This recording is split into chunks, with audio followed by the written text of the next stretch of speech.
All right, today we are diving deep into two absolutely massive kingdoms of life, fungi and animals. You've got the planet's great decomposers on one side and its great consumers on the other. They're everywhere, all around us, but they play by completely different rulebooks. So let's figure out what really makes them tick. So what really separates a mushroom from a millipede? I mean, on the surface, it seems pretty obvious, right? One kind of just sits there, the other scurries around. But what's actually going on at the cellular level? What are the core biological designs that sent them down such wildly different paths? Well, the answers reveal two totally different and frankly equally brilliant strategies for survival. And this slide gives you a little sneak peek into those core differences. Look at this. Fungi have these rigid cell walls to give them structure. Animal cells?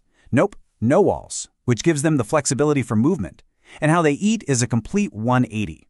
Fungi absorb their food, they just soak it up, while animals have to go out and ingest it. These two little distinctions, well, they're the launch pad for everything else we're about to talk about. Okay, first up, let's step into the hidden world of Kingdom Fungi. And you gotta understand, this is so much more than just the mushrooms you see in the forest. We're talking about a vast, often totally invisible kingdom of master recyclers. They are the planet's essential cleanup crew, making sure all the good stuff, all the nutrients, stay in circulation.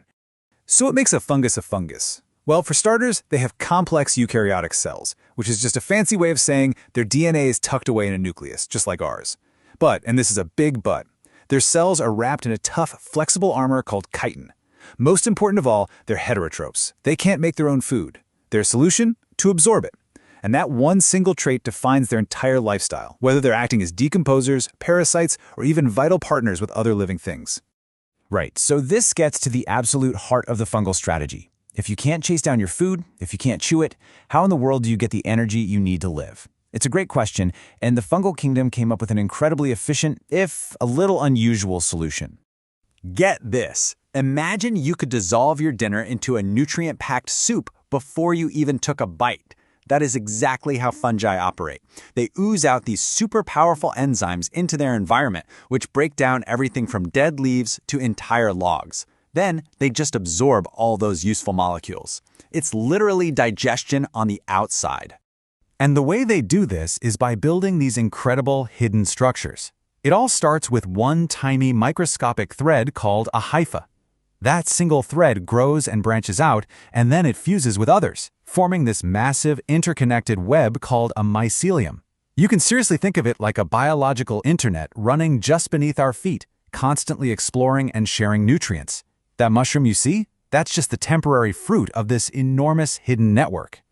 Now, this amazing body plan lets fungi fill three crucial roles in nature. Most of them are decomposers, basically saving the world from being buried in dead stuff by breaking it all down.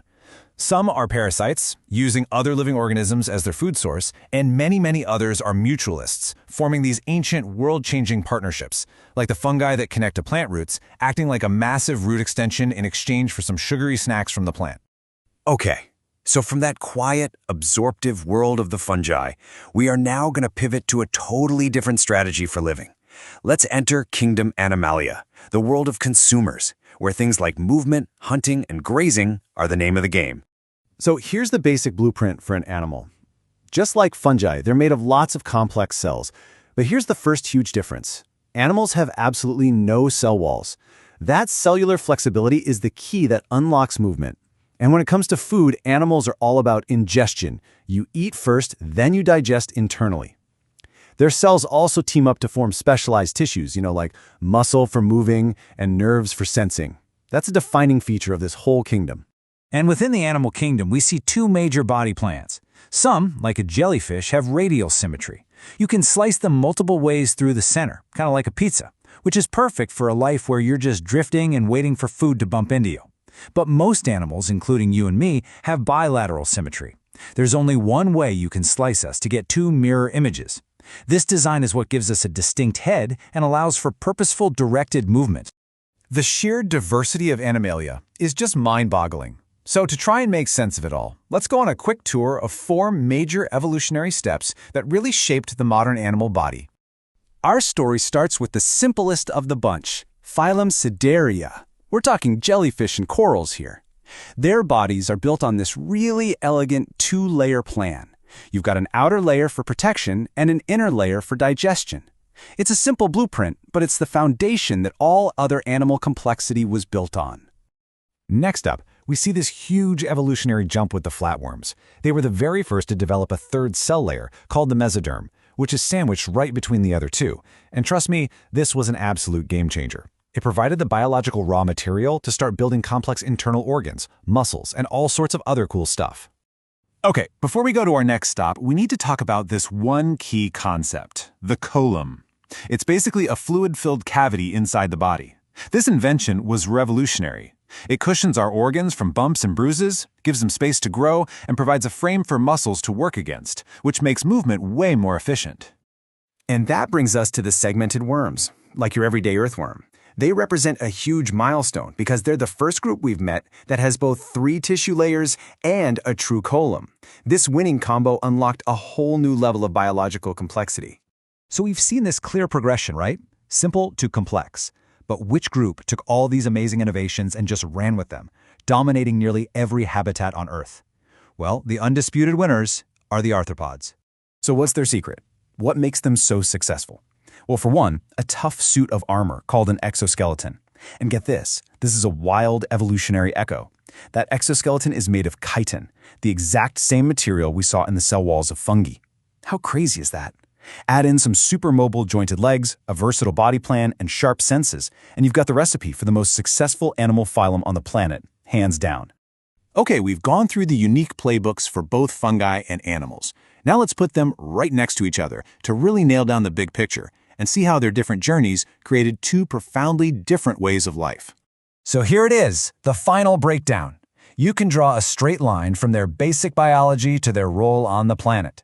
For fungi, that rigid cell wall forces them to digest food on the outside, which is done best by a huge mycelial network, making them perfect decomposers. For animals, having no cell wall allows for flexible tissues and movement, which lets them go out and ingest their food, defining them as consumers. It all just clicks into place. Really, when you boil it all down, one kingdom is expertly breaking down what the other one is busy building up and moving around.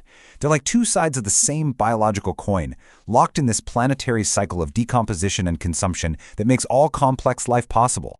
And that leaves us with one last big thought. This incredible cycle of life. Animals consuming and then eventually being returned to the ecosystem by fungi. It's this perfect ancient loop. So the real question to think about is this. How does this fundamental partnership, this dance between the world's great decomposers and its great consumers, shape the health, the resilience, and the very existence of every single ecosystem on our planet?